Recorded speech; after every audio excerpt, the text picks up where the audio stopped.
a lot of people are just not content in the way they are living right now and are not reconnecting with their own life force, with their own life essence, because there's just something along the way that made them feel stuck, that got them stuck in their bodies, in their system, and are therefore searching. Like, there must be more than this, or there must be a deeper quality of life than I'm experiencing right now.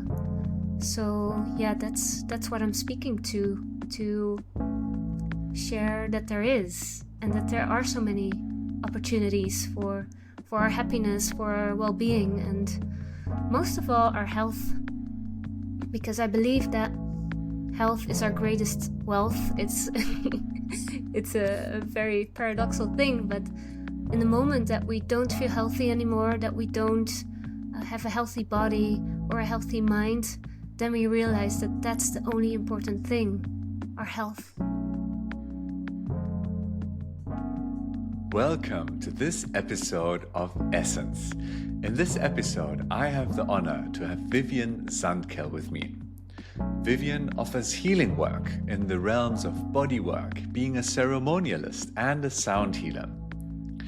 In this episode, we'll talk about the topic of health and healing. So if you want to learn about different approaches to health and healing and about her story, then stay tuned. This is definitely a super beautiful and really interesting episode. Welcome, Vivian. Thank you so much for having me. It's really an honor to be here with you and share our stories and current inspirations. So thank you. And also for offering this beautiful podcast to the world. I think it's so beautiful for people to find this inspiration online and how they can find and get closer to their essence. So thank you, John. Thank you. I definitely take that. And I really hope that whoever's listening right now, that this can inspire you, this conversation, wherever it will take us. And one thing that we did before starting to record this session was a little time travel. Vivian traveled to the last time that she felt connected to her essence, and I don't know yet what that was, and I'm super excited. So do you want to take us on this little journey or to this situation? Where did you feel connected to your essence? Yeah, sure. So the first experience that came up for me was a healing session I was offering a few days ago with my partner. And we we both together developed this healing method, which I can share more about later. But for now, we were giving the treatment, and there was a wonderful woman on the table, and we were doing both physical manipulation as sound and frequency healing, just to give a little bit of context.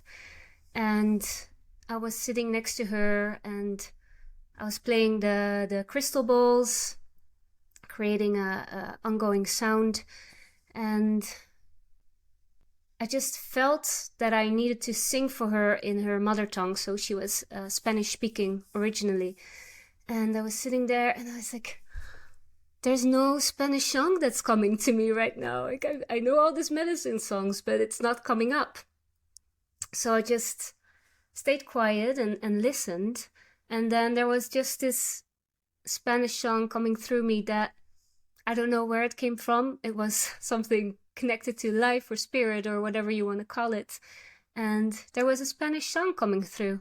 And I felt it while I was singing. I felt it in my whole body that it was the right thing in that moment, and that it was supporting her in the process. She was going through a deep physical healing process in that moment. And while I was singing, I felt her energy field shift. And she just started to break out in gratitude and in happiness. And that moment of feeling so connected with life, to using my voice in this healing moment, and just to feel her reaction, was just this magical alchemy to me. So for me, that was such a pure Vivian essence moment. Wow, that sounds like a very, very beautiful experience. And I already saw like all these different big topics coming up of what we'll probably also be exploring in this episode. You were speaking about health, and now you spoke about voice as well and healing. So I'm super curious about everything that we will be covering today. And yes, I would actually love also to invite you, maybe share a little bit of what it is that you're doing right now, like that people get a taste of, yeah, how is Vivian offering herself to the world Hmm. and sharing her gifts? Good question. I sometimes wonder myself as well what that is. And so I really enjoy the healing domain. So I've been, for the last 6 years, been diving deep into healing work. And it's a combination of physical work, body work, and also a lot connected to opening the breath. So I work together with my partner. We created a healing modality together, and a lot about this healing modality is about the breath, because we figured on all the people we were working on that their breath was frozen. Like people weren't breathing fully, and you see it in the posture, like they collapse, and you see it in the overall health of people, like organs that start to fail, disease that's coming up. So a lot of the work uh, I am doing is involves around the breath. So physically opening up the breath, but also helping people to do breath work and find their own techniques to open the breath. Um, so the breath is a big one. Also abdominal release. I work a lot with the internal organs to just make sure everything is functioning well, and to help people to, a lot of people have like stagnant energy in their organs, or their organs are not draining properly, or people are congested, tightened. So it's really about diving deep in that whole abdominal area and working through stagnant energy and emotions that are found there. So it's the abdominal, it's the breath, it's body work, it's sound and frequency healing. Also, I think that's one of the reasons why we're sitting here right now, because we met each other in this beautiful mystery school for sound healing, where we were both serving and sharing some of our magic. And I just found that voice and sound is such a powerful medicine. So that is a big part of what I do. I do a lot of ceremonial work with people as well, movement, yoga, dance, and I love to work with cacao as well in all of this work. So I give treatments together with my partner. I do it separately. I guide people one-on-one. Every experience is so unique, because everyone, is in a way dealing with the same. Like I feel it's on a collective level. I feel it very strongly how people are suffering in many ways, and on the individual level as well. That's how it's been reflected. So it's really catered to the person in front of me, but it's very somatic. It's helping people to be more in their bodies and less in the mind. It's helping people to connect back to nature, because I do feel like the suffering we see around us, a big part of that is that we just lost connection with nature. We are nature. We are cyclical beings that, we have our own cycles. We go through the seasons. We as women, we go through our cycles. Men go through their cycles in their way, and we try to box this all in, in 9 to 5 structure and school and job, and it all feels boxed. It doesn't feel natural to me. And how often do we take off our socks and feel our feet in the earth? So connecting back to nature, because I feel it. I feel how the earth is crying. Like we are poisoning her. We are poisoning ourselves in so many ways. And we have to make a change. So yeah, I feel that strongly in my heart. Yeah, thank you for sharing that. I definitely feel a lot of passion when you speak about this and speaking about all these different facets. It sounds like a truly, like a very holistic approach to healing. It's the only way, I believe. Like, it's not just Western medicine or Eastern medicine. It's building the bridge, right? It's combining all that we know and pick the fruits.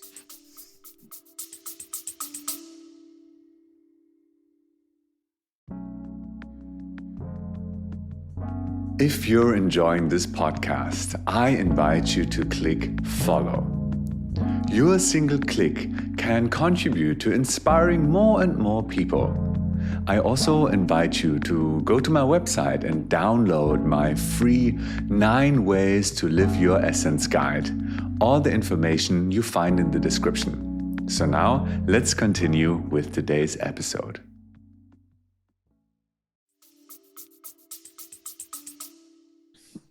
And why would you say, why would it be important for someone who is listening right now to learn a little bit more about these topics or to dive into these topics?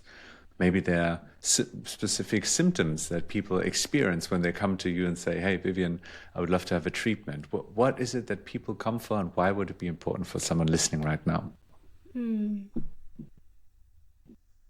So I think we're all on our unique path and all experience the world in our own way. So yeah, I just hope in this conversation that people can pick out what is resonating with them and the seeds they want to plant. So people that come to find me quite often both have physical struggles, like so many people are suffering from chronic headaches, neck pains, just bloatedness in the belly or stuckness in the belly, feeling like they cannot breathe, feeling they're not fully alive, feeling that they are not living their life's purpose, feeling that there must be something else than this. And yeah, a lot of people are just not content in the way they are living right now and are not reconnecting with their own life force, with their own life essence, because there's just something along the way that made them feel stuck, that got them stuck in their bodies, in their system, and are therefore searching. Like, there must be more than this, or there must be a deeper quality of life than I'm experiencing right now. So yeah, that's what I'm speaking to share that there is, and that there are so many opportunities for our happiness, for our well-being, and most of all our health, because I believe that health is our greatest wealth. It's it's a very paradoxical thing, but in the moment that we don't feel healthy anymore, that we don't have a healthy body or a healthy mind, then we realize that that's the only important thing, our health. That's what it comes down to. That's our true abundance. So bringing ourselves back to what is important, and yeah, what is abundance really for us in essence. Yeah, wow. I'm getting really excited because there's so many different topics and so much depth to each one of them. And like in general, I really want to have all these podcast episodes in a way that it doesn't require any prior knowledge, and it's like very easy to connect with and relatable. And I was wondering, you mentioned that sometimes people feel stuck or something gets stuck in them. And I thought maybe someone would like to know, like, what causes this? Like, what can happen to me that I feel stuck? Is it something from inside, from the external world? What could be different factors contributing to this? Oof, that's a deep question. And again, I think it's very personal. I believe the biggest one is the stories we tell ourselves. And then I'm talking about the limiting beliefs that, for example, we are not worthy of love. We're nothing. Um, we're not talented. We're not gifted. Like all these negative stories that we can tell ourselves, they get stuck in our tissues. They get stuck in our bodies. Like, for example, our lungs, our breath of life. Our lungs are just emotions. And if we feel things, if we go through emotions, but we don't allow them to come out, we don't allow them to express, they get stuck, and we get stuck. So I believe it's the limiting beliefs that we hold. I believe it's not feeling like we're able to express ourselves and holding ourselves back, like literally building a wall. It can be a traumatic experience, so it could actually be, a car crash, but it could also be a deep heartbreak that we're carrying with us. So I think these are some examples. And on a bigger scale, I also think that we don't have access to the same foods or the same quality of foods that we used to have. So a lot of the topsoil is contaminated, like our foods are sprayed, our water is poisoned. I don't want to go too much in a negative loop downwards, but I do feel that our bodies are not fully receiving the nutrition that we need. And there's so much like distraction around us. Like, for example, radiation is one of them. I believe that constantly being on our phone, constantly being on screens, those really affect just our life force. And I believe our body is just this breathing, opening, closing mechanism. So our body is a pump. Our craniosacral pump, so the base of our skull connected to our tailbone, is where the life force is flowing through us. And I believe with the ways that there is some external contamination happening, I believe that pulse, that craniosacral pump, is being distorted in a way, so that we cannot fully project our life force outward as well. So I think it's in and out, it's above and below, it's the whole story. It's the whole thing. It's how we're nurturing ourselves, but also how we are nurturing the earth and how that's being reflected. So it's a in that sense, it's a very comprehensive, like a bigger story, and it's unique to everyone specifically. But I do believe that that our stories and our us not always taking good care of ourselves and knowing how to take care of ourselves, like really knowing how to listen to our bodies, to listen to our heart, to listen to our belly, and losing that connection is a big one in why we cannot feel good. Yeah. I have so many thoughts to share. Please. And from the way you speak about it, I also totally assume that you speak about it in a way of there's no shaming involved. It's like I have the story and the story manifests in my body, and I picked up the story from somewhere. I learned it from a system, from a conditioning, and now I'm still carrying it with me, and it gets just deeper and deeper into my tissue.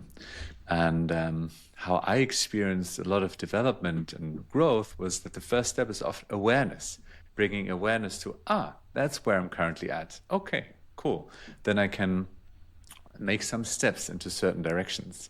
So I was wondering, is there a way for people to self-diagnose? Now, if someone heard, amazing, maybe I can figure out I'm stuck here and then I can do that. What would you say? Good question. I think that awareness, as you said, is so important, and not only to be aware, but also I think there is non-reactivity that comes with that as well, right? Like you can be aware of something and it's like, oh yeah, but how do I react to things? So when it comes to the stories, we can just become aware about them just by, meditating, by sitting with them, or just like, suddenly you see the light, like, oh yeah, I'm running this story, and is it actually true? And sitting with it in meditation. And I do believe that this healing journey is very non-linear. So I don't think there is a to B in diagnosing. Like, oh, I feel this, so it must be that. I think it's really a life's journey to get to know ourselves better, to get to know our bodies better, because in different phases of our lives, different things work. And it's really about feeling which medicine, and I'm not speaking about like an actual medicine, but like a method or a practice or whatever it is, what resonates with us, what is true. Like if we can understand things with our mind, but if we feel them in our whole body, like, oh yes, this seems right for me.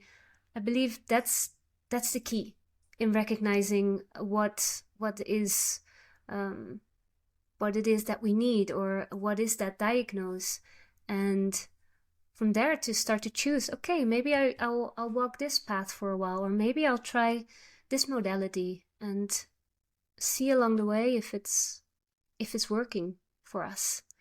And I do believe with some, like that frozen breath, for example, I do believe there's a couple of boxes you can tick, like, oh yeah, my breath is frozen. Like it's a simple test where you just breathe in fully and stretch your chest open and just see if you can hold your breath, and see where you feel tightness in your chest while you do it. So it's not a really straightforward answer to that question, but gradually just unraveling what comes up. Yeah, and that to me comes the title of the tagline, the path to feeling. What are the first steps for someone who is listening and saying like, okay, Vivian, I love all of that, I want to do it, makes total sense, but where do I start? It's like, well, what do I do? The first couple of steps. Slowing down your breath. Taking a deep breath. I think that's where we start. And allowing that breath to help us land deeper in our body. And from there to start to listen. So it's as simply as taking a deep breath in my perspective in how to start. And then it becomes just more about listening, to sitting with it, to meditating, or join a sound bath, or do an embodiment practice. I think there's all these ways of connecting to ourselves, and again, we have to figure out what works for us, because for me, yoga was a big part of my life in the last years, and now it's a lesser part. And it doesn't mean I don't love yoga anymore. It just means that it's not as present for me right now. Like there's other things where I focus on. So again, it's really about checking in with yourself. Like, yeah, what is my medicine right now? Yeah. What would be your question or answer to that question, John? I'm curious. Yeah, the first steps. Well, on my personal path, the first steps were through raising awareness of my emotional landscape and my bodily sensations. Being like, okay, what do I actually feel between my shoulders, in my hips, in my chest? Do I feel open or tight? And in the beginning, I wasn't sure. I was like, I feel good or bad. That was the most differentiated I could say. And then step by step, I learned to experience, okay, I'm stuck here. And then just, as you were saying, working with the breath, just breathing into, for example, my chest and visualizing this part. And with every exhale, visualizing the letting go. And actually, I do this every morning, basically. I did a little body scan in a meditation, go through my entire body and just see, where is it tense, where is it open, and see if I can just relax a little bit more into it. And that relaxes my body and also brings a more and more differentiated view and understanding of my system. And then, well, the rabbit hole just begins, being like, okay, what is the emotion here? What is the quality? What does it want to tell me? And so on and so forth. So for me, it was really getting in touch with my body, my emotions, through observing and feeling them. Yeah. Beautiful. And it's also endless, right? Like we can, yeah, there's always more. There's always more to experience. And totally. While you were sharing that, another thought popped up that quite often in treatments, so we do muscle testing, we check through kinesiology where someone is stuck in their body or where their electric circuit, so to say, is not firing. And we start working on those areas. And what we quite often do is we work, so every like lesion, every like primary stuckness in our body always has two sides to it. So you could see it as a shirt that you wrinkle from both sides. And in those treatments, we try to untwist them, so to say, by working at it from both ends. And usually when we dive into someone's body, into someone's energy body, while we're working on someone, random stories come up for people. So we're working on this stuck part in the body, like you were describing, and they are really feeling it. And then, unconsciously, the unconscious becomes conscious. So the story comes up like, oh, wait a minute, when I was that age, I got hit in the face. And that was a really painful and traumatic experience. And in that treatment, we invite the person to really go into the story and talk about it. And by talking about it, they get to release it from their body and from their tissue. So I do really see that when we go into these spaces where we're stuck, our body will always tell us what it is.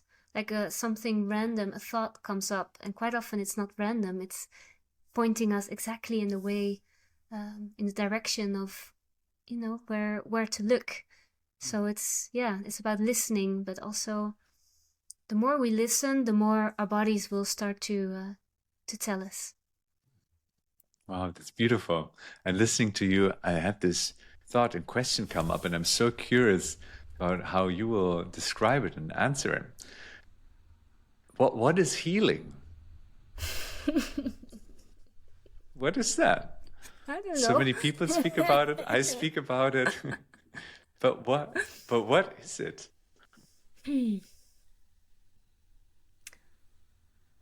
My perception on healing is bringing our body back into resonance. So I see us as a resonant being, as a being that carries frequency, that puts out frequency like a radio. It's measurable as well. It's not just woo-woo. And I believe when that energetic field, that body gets distorted, either, by trauma, by painful events, by those stories we tell ourselves or each other, we get a distortion in that wholeness that we are in essence. We are whole beings, but we get out of harmony. And being out of harmony doesn't only mean out of harmony with ourselves, but also our environment and of nature. So it's coming back into harmony, I would say. Yeah. What's your thought on it? On what healing is? It's such a abstract it is thing. And yeah, as a musician as well, I love how you phrased it, coming back to harmony. That sounds very good to me. And yeah, I would say something similar. Like for me, I believe that all of us, we are naturally born with our essence. Like we come to the world with our essence, and that's free and just flows and expresses itself in the most innocent way. And then I believe that throughout our lives, as you're also saying, like stories get attached or some contractions happen because we experience some events. And all of this blocks the essence just from flowing freely. I think the chiropractic approach is also quite similar, saying life flows freely unless it's blocked. And I believe in a similar way, this is true for our essence. So healing for me is unblocking. Healing for me is bringing back to flow. Healing for me is letting the innocence of our being show itself. And I feel that in our society, it's so much about this innocence which gets lost or which gets judged or which gets diminished. And then I sometimes don't dare to show myself because of this thought of I might get judged. I won't be innocent. Better be proper or this version. So yeah, I'm so fascinated by this topic because it's everywhere. Our entire societies were built in this way and shape us. So I actually hope with what we're doing in this very moment, this is a contribution, inspiration to healing, to coming back into resonance, to harmony, to innocence.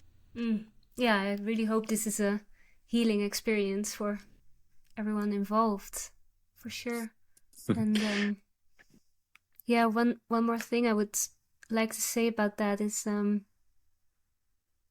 had this very dear friend. She's a massage therapist, and we were talking about the people we see, and she shared that she has quite a lot of cancer patients that she's treating, and every time a person comes up to her, yeah, I have cancer, stage blah blah blah, she's like, congratulations, it's this is your body giving you a chance to heal, to create a new narrative, to start a new story. And in the health, in the medicine world, it's so quite often we are sick. We're sick. There's something wrong with us. We have this diagnosis that keeps us caged, keeps us in a prison. Like, oh, I have this condition, so there's something wrong with me. And that's the label we give ourselves, instead of listening like, oh no, this is our body inviting us to do something different, to quit that job that's not serving us, to start eating healthy, to really start diving in my highest excitement and those hobbies. And yeah, it was so refreshing to me that she said that, like, because so often we're like, oh, you're sick, I'm so sorry. And I was like, no, we can make this into a celebration. We can make this into this beautiful opportunity in life. So I feel that's healing too. Healing can be just that one miracle, that one thing that shifts everything and creates the new direction in life that makes us thrive. I find it so fascinating how you speak about that and about your friend as well, what she shared. To me, it sounds like it gives choice. The choice of I can either go down the road and say, I feel so sorry for you, which we might do. And it might be super authentic and true in that moment. It's nothing wrong with it, no. It's nothing wrong with it, yeah. And we can also say, okay, what can we do now? Like, how is that a message? And I also assume that you feel about it in a similar way, that it's a situation which we don't want to wish anyone to have a disease, and at the same time, it's listening to our bodies. I take this as a message from what you are saying, that it's about how can we listen to the messages of our body, and this can manifest in diseases. For example, Gabor Mate, he also speaks about this a lot. He wrote this book, A Myth of Normal, works a lot on trauma, super fascinating person. So I recommend everyone to check him out as well. And he says also like, how can we understand diseases in a different way? And how could we actually shape our healthcare system in a way that it doesn't try to get rid of the signal? Because our body wants to send us something with a signal, and our healthcare system says, let's take away the signal and not look at the root cause. And it's very generalized. I don't want to say that everyone does it in that way. And at the same time, my experience very often is actually exactly this. Yeah, for sure. And the root cause, that's such a big one in all of this. Like what is underlying, instead of just sitting with the symptoms and reacting to the symptoms, like diving deeper, diving to the root, basically, diving down into our body and, okay, what is my body telling me? Yeah, it's fascinating indeed. It is. And as we are speaking before about like that, what we are doing here, learning about health and healing is a lifelong journey. I'm actually very curious about your journey. What brought you to health and healing? Was it this that you've been doing for the last many, many years? Or what was your path? If someone says, I actually like what Vivian's doing, I'm excited about what is the path there and why did she decide to step onto this path? Disease was the start. I went through a period of burnouts about 7 years ago, and I was having a beautiful career and relationship and life in the city, and on paper all the pillars were stable, were great. I was successful, but something inside of me was just saying something different. And I got to this point where I was just, I burned down my whole system. My whole nervous system was totally down. And I went through a longer phase of resting and just getting my nervous system back functioning from constantly being in fight or flight, coming back to a more balanced way of living. So for me, it took a long time to slow down, to learn how to slow down again and to rest. So there was a big recovery period. And then, I was in the Dutch system and they said, okay, you're ready to go back to work. Off you go. So there I was back at the office, and I remembered I was sitting in a marketing meeting and everyone was talking, and I just felt like all of this is not adding any value. There's just people discussing each other, but it's not going anywhere. So I got up from the table, I walked one round around the building, and I just knew it, like, it's not me anymore. So I went back, and while I was walking back, the CEO came out and she said, "Are you okay?" And I said, "Yes, but would you please fire me?" And we had a little bit of a conversation, and then she fired me. And from there, this new path came to life, and it was more about following my heart. So it was quite rigorous. It was a painful death, so to say, of who I was, because I, in 1 week, quit my job. I moved out of the house I was living, and I was in a relationship with a beautiful man, but it wasn't working. So in one week, I ended all of that, and before I know it, I was on the plane to Costa Rica to do my first yoga teacher training. And from there, things just kept rolling. I knew I had to be there. I had to go to this wonderful permaculture farm in Costa Rica and study yoga. And and then things just kept happening. And I feel like I got more in the space of flow. And in that flow, life could present me what was the next step over and over again. So from yoga, I dove deeper into bodywork, and from there I dove deeper into ceremonial work, and from the ceremonial work more in the somatics, and and then sound and frequency healing. So in the last 6 years, I did a lot of training. I worked in a lot of different places with a lot of different people, and I just dove deeper into all these subjects that inspire me, that I feel excitement with. So it was really about following that excitement that came up. And I've been traveling all over the world, and I've always been taken care of. And I now talk about it very lightly, like blah blah blah, flow. It's all good, but it's been very challenging as well. To every time where I feel like, oh, how is this gonna work out? To lean in and trust, like, okay, life has got my back. So I do feel that apart from following the heart, there must be a deeper trust as well for living our essence. Because, you know, if we take the leap without trusting that things will work out on some level, then it's very hard to take that leap. So I believe there is a spiritual aspect to all of this as well.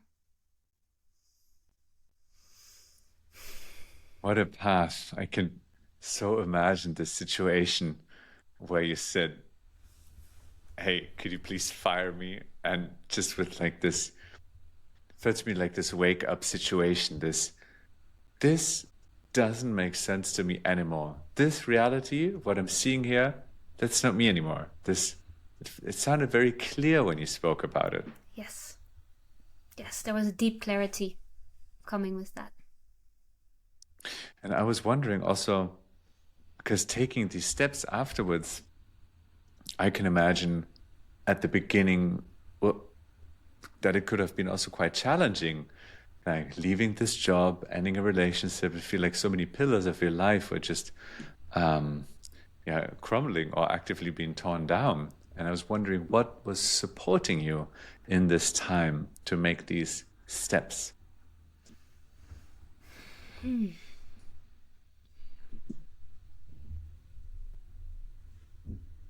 Yeah, again, I have to come back to that trust, like trusting that it was the right thing, that the life I was living was not serving me anymore, and I just had to try something else and start with one thing and just go for it. I believe that was it. And yeah, I do think that daily practices are very helpful as well, like doing a embodiment practice or exercise, meditate, and deep listening, and that's about the listening too. Like our environment, I believe, always gives us the right breadcrumbs.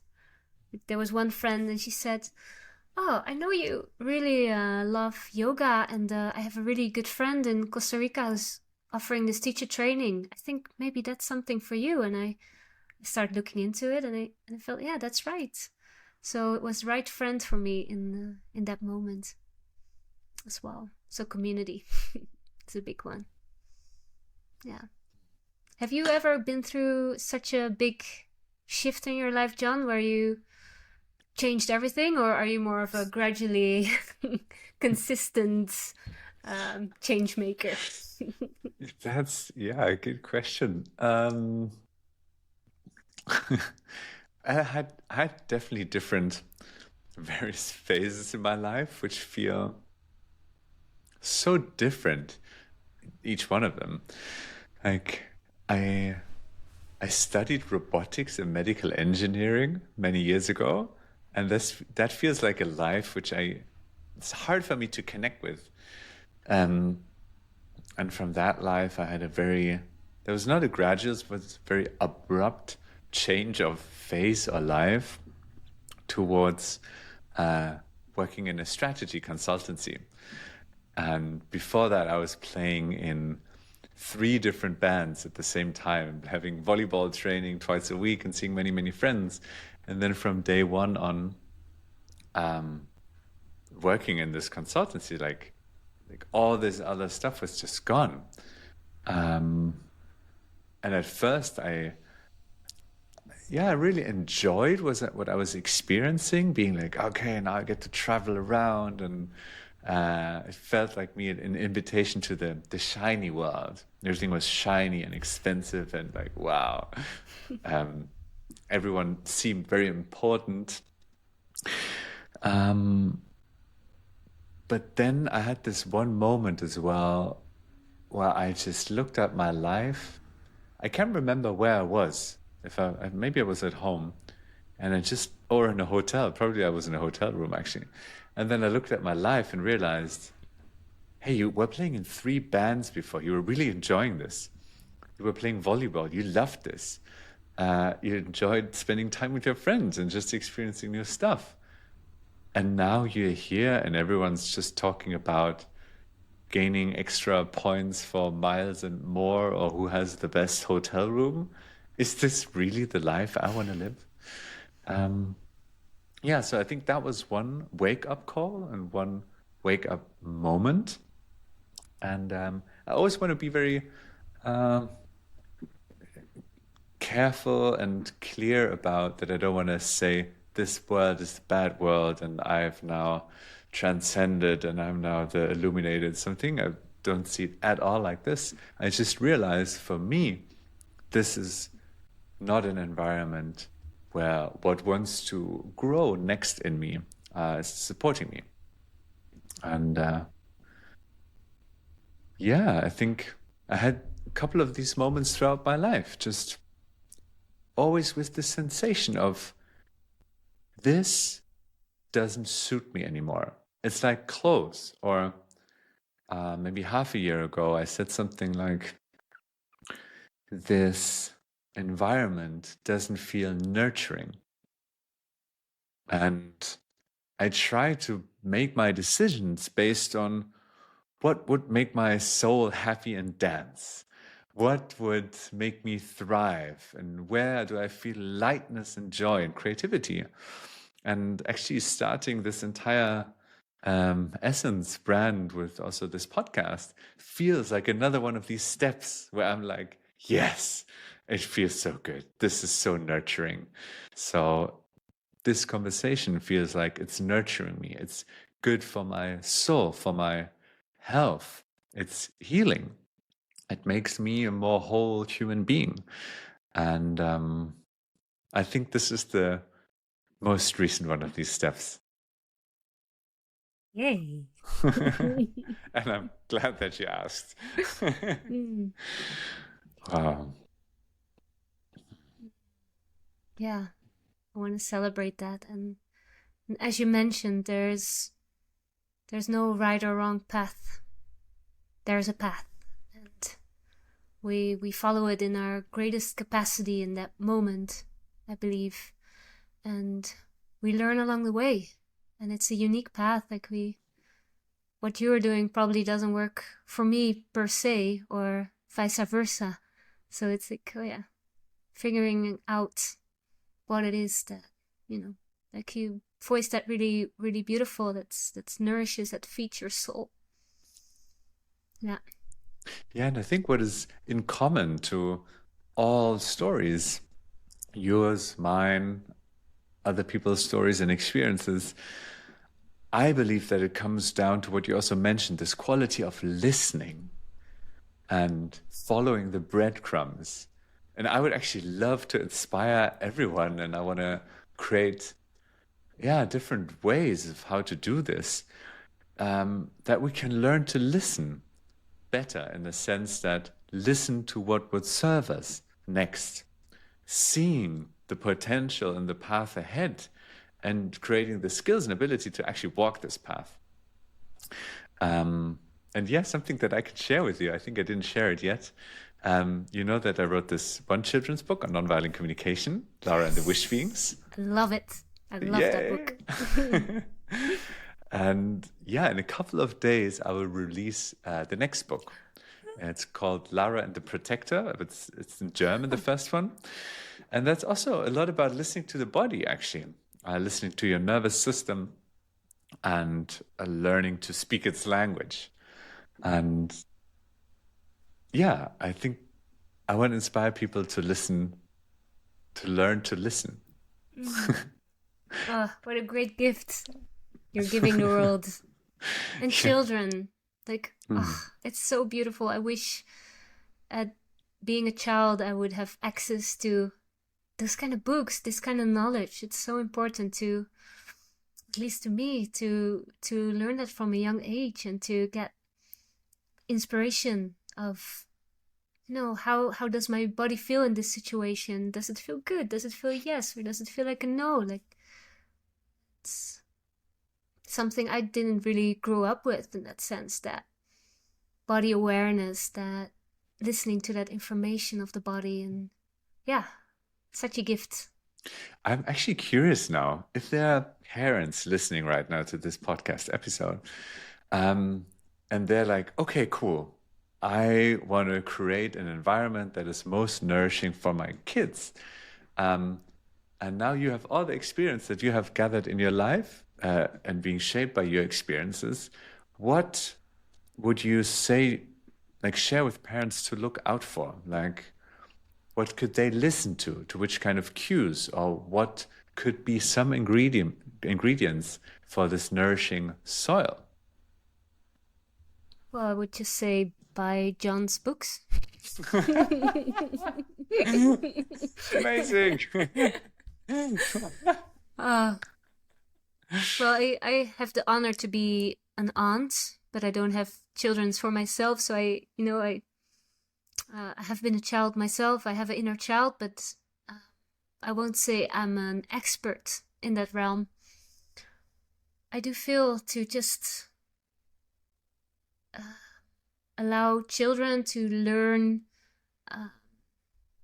to listen to their emotions, to their impulses, to the sensations in their lower belly, like the butterflies, or the feeling like something's not really sitting right. To just support kids in feeling their bodies and not making it wrong. Like when a kid is throwing a tantrum, it's so often that we say, and you need to quiet down, and this is not good, you're not listening. But there's always something underneath that, right? Like, what's going on? And if we can just sit down with a child and say, hey, I notice that you're throwing a tantrum. What do you feel in your body, for example? Like and I think for parents it's so important to first learn that themselves, right? To learn for themselves, like, oh, how am I sitting here? Am I a little bit like short sighted right now, or am I a little bit like in a rush? How am I presenting myself here, and how am I reflecting to my child in that sense? Because I do feel children and parents reflect each other, right? Like it's such a big mirror. So yeah, again, I think it comes down to deeper listening. But yeah, how would you answer that? I'm curious. Yeah, it's also funny. Like I wrote this now two children's books, and I don't have kids myself, so I also say that I'm not an expert in raising children because I've never done that. So that is a little disclaimer, maybe. But I, yeah, I do have a love for human beings, and I've been working with children for 8 years, also when after school or during school time and after school time. So that's a perspective from which I'm speaking, and I see like one very important pillar is being an inspiration, just living what is important for you and sharing that with the children, not demanding from them to do something that you're not doing, but being like, okay, I'm going to sit here and breathe. And as I said, I'm not a parent, and it's probably way easier said than done. I totally get that from a lot of people who shared with me their stories about being parents, but listening to your own body, connecting to your own feelings and needs, breathing, freeing your breath, And I guess having a lot of compassion as well helps. Yep. And I also remember I wanted to jump on a different track now. Mm. Like, I remember that before we started our conversation, we said, it could be fascinating to talk about health and healing. And you said you were super excited about speaking about voice, using our voice for health and healing. What is it that you're currently exploring, maybe also in connection with emotions and understanding your emotions a little bit better, separating one from another? What is it that you're currently fascinated about these things?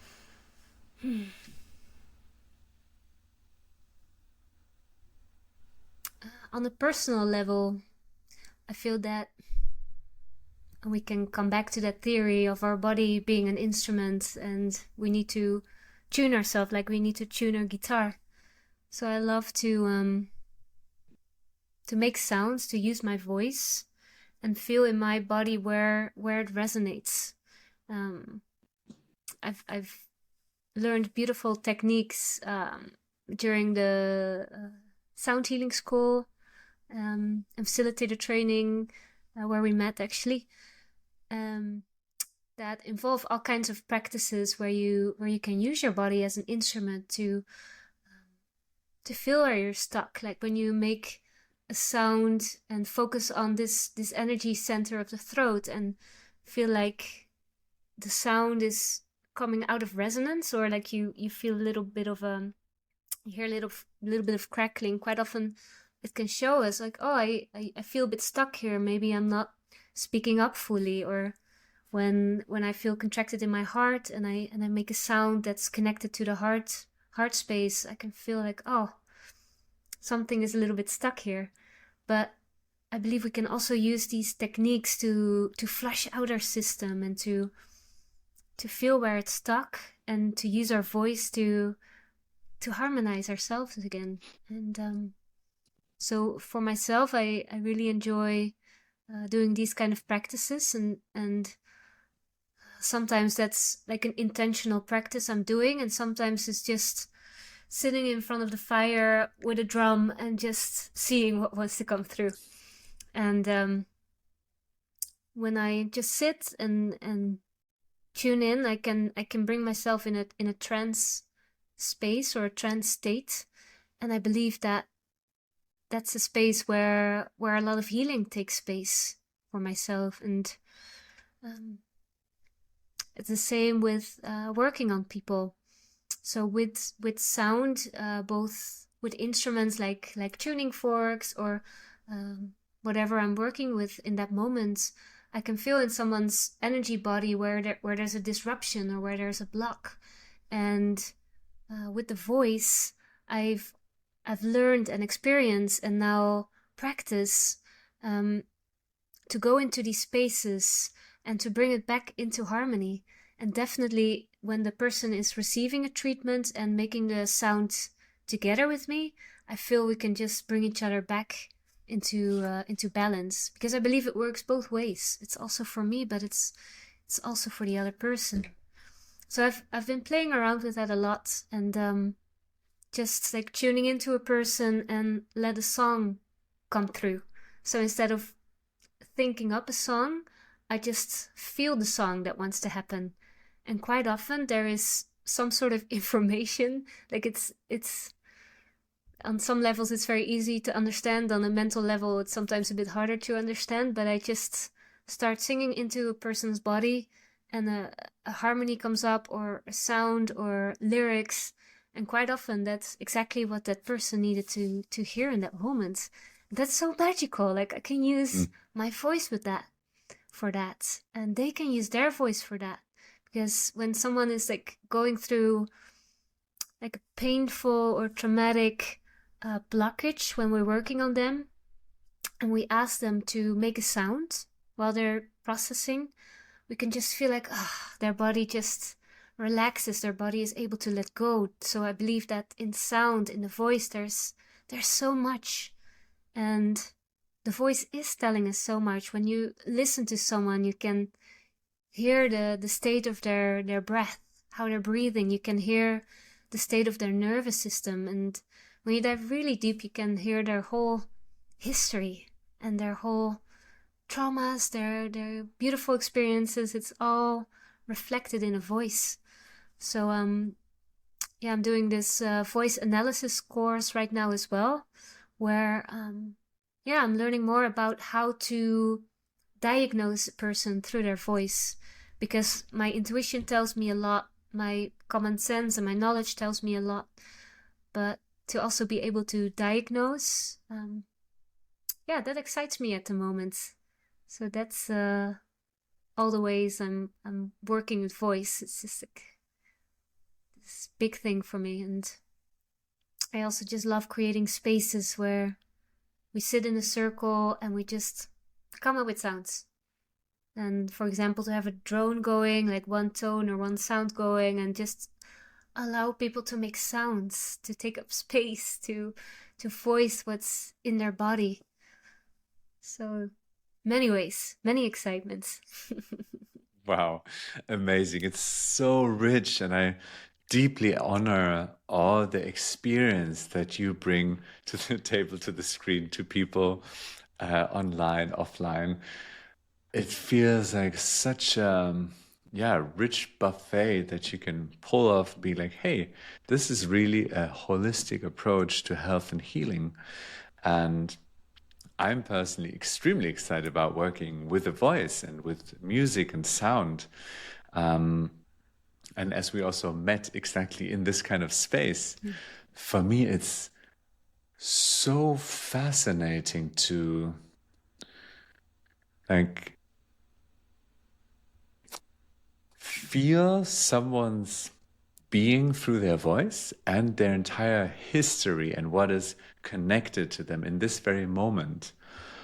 And how music is such a universal way and such an immediate experience. I've been opening up and holding also these sound and singing circles, inviting many, many people into them. And it doesn't need a long introduction and explaining the concept. It's just we collectively meet in sound and unison and harmony. And that's what I find super fascinating. It's not about singing right or wrong or specific melody. You need to learn how to read notes. It's nothing about that. It's just pure, authentic expression of the moment. And it creates these wonderful sounding choirs that sound even more beautiful than something studied and practiced, which I also enjoy listening to. But it's just like this raw, authentic, it's about truth and authenticity for me, which I deeply value, and the healing power of when this comes into resonance and when people experience, wow, this is inside of me. This is how I can open up. I find this very, very powerful and very touching. Wow, yeah, exactly. And I believe, at least for myself, I'm so programmed that I have to sing beautifully and keep a rhythm going and stick to the notes. But just that space to be that raw version that wants to scream and go through some sort of cathartic release, to just come back to harmony. Like sometimes we have to be fully out of harmony to come back into harmony, right? Like we have to go through these the notes that make you cringe a little bit to come back to to that breath. And you are such a wonderfully and skilled musician. Like I've heard you play, and I'm very impressed by not only being multi-talented with different instruments, but also just you can really tell that you're able to listen. And I believe makes a great musician great as well, is being able to listen. And then again, that listening skill comes in. And yeah, I really enjoy your work as well, and to hear about your experiences with creating these fields in sound fields where you also see how sound works on the collective level. would you be open to share a bit more about your experience with that, like how sound can work in groups and how you can, as a musician, how you experience all of that? Sure. And thanks for the compliment. I take them. Yes. um, yeah, for me is I read this book by Victor Wooten, cool bass player, and he talks about music as a path of spiritual growth. And I was like, how is this? This is interesting. And basically, like one message is that music is way more than just quote unquote entertainment. Music is way, way more. And I've come to learn and experience, especially this as well in the last years, to feel like, there's way more to music. And that's what we've been talking about. It has like this healing quality. It has this quality of bringing people together, bringing oneself together. And for me, a quality that I find that serves this process is the quality of listening to a space as a musician and being able to translate this into sound. So there are many, many ways and approaches to go about this. One is you can work, of course, one-on-one. That also you described as singing into some people's bodies and coming into resonance. And then there is an approach of singing together.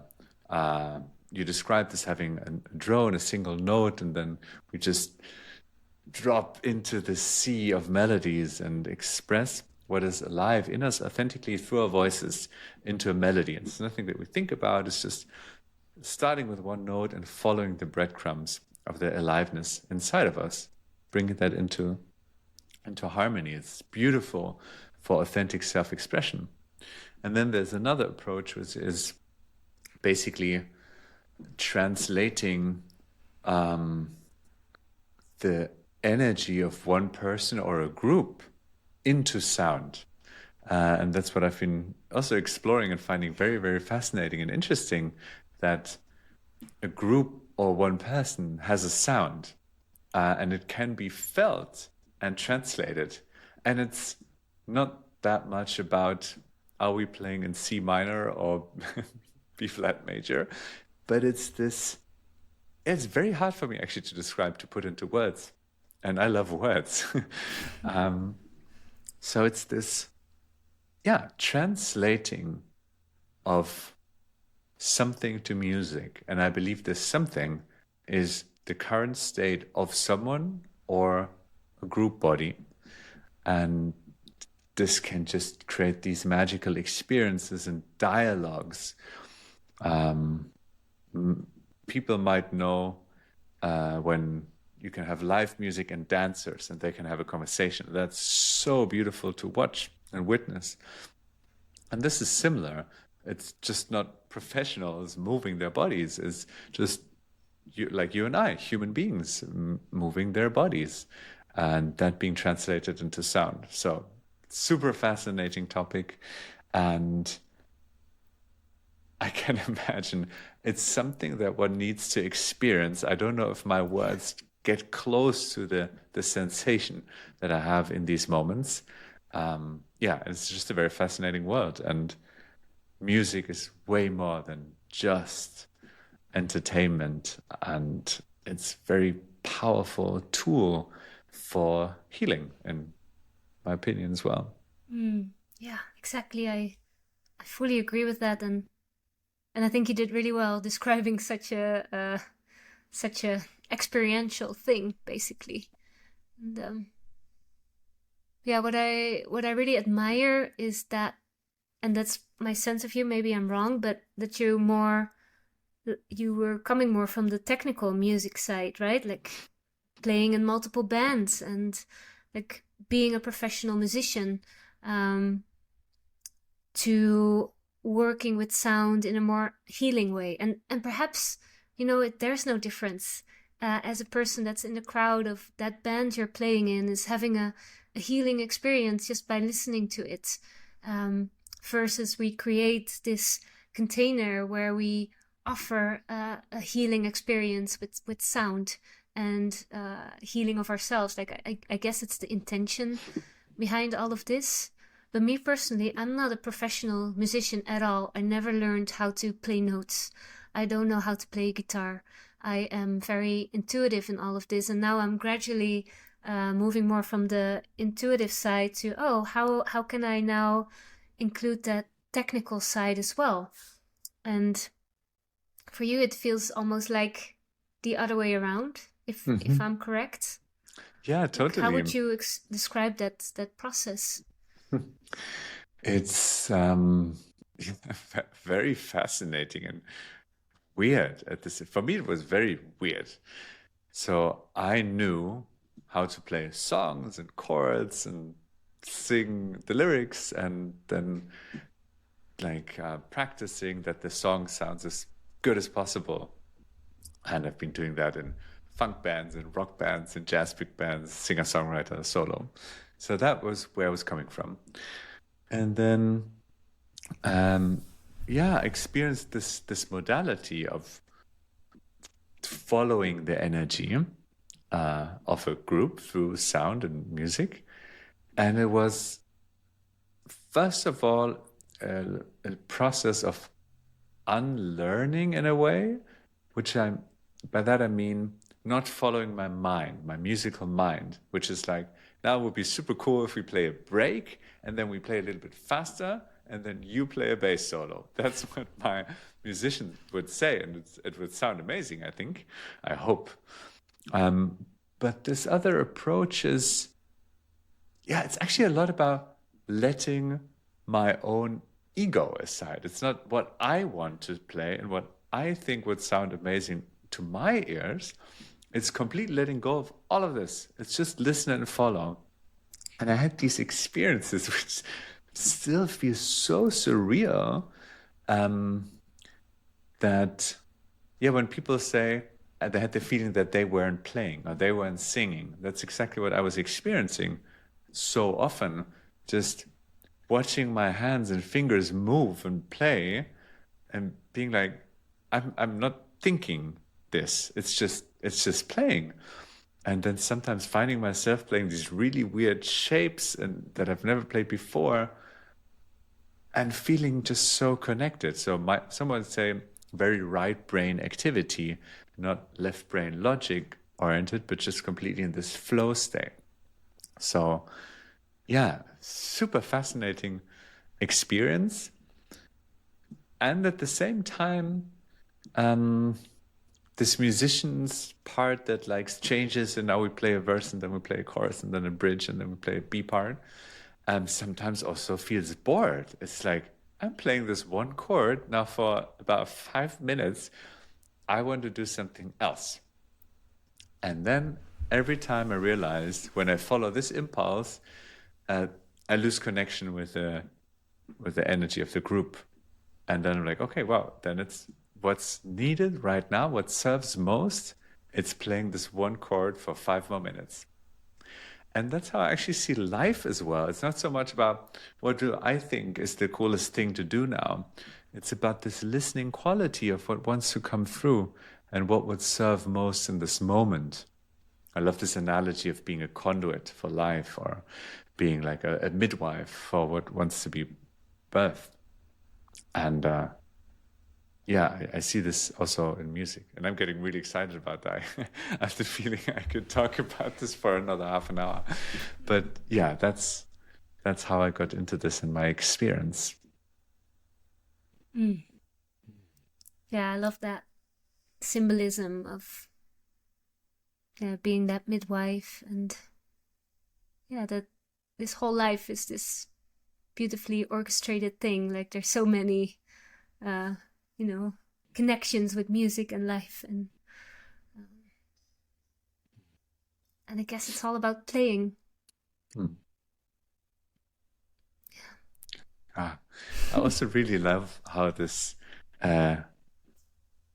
is just turning into like a dialogue and being like, and that you asked me some questions and I got to share a little bit about my experience. It feels very good and beautiful. So thank you for that.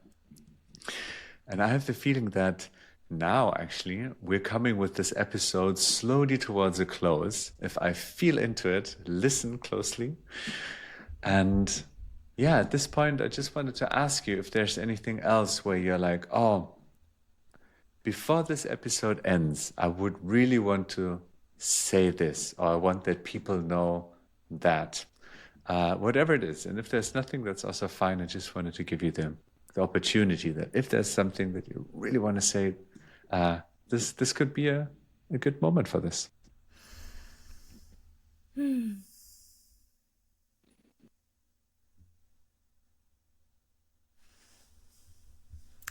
just want to say a prayer. Yeah, I believed I shared so many things already, and that there's a lot of beautiful insights that people can choose to work with, be with, sit with. Yeah, I just pray for health. And I pray for everyone to find their essence.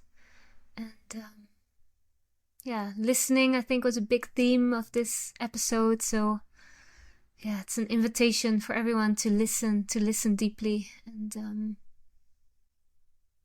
yeah, and I pray for everyone to enjoy nature. And if you haven't yet today, to just go outside, go for a walk, and plant those feet into the earth. And just a prayer of gratitude for you offering this work to the world, for you sharing stories, and also to people who have had the patience to listen all the way till the end. I salute you. I celebrate you.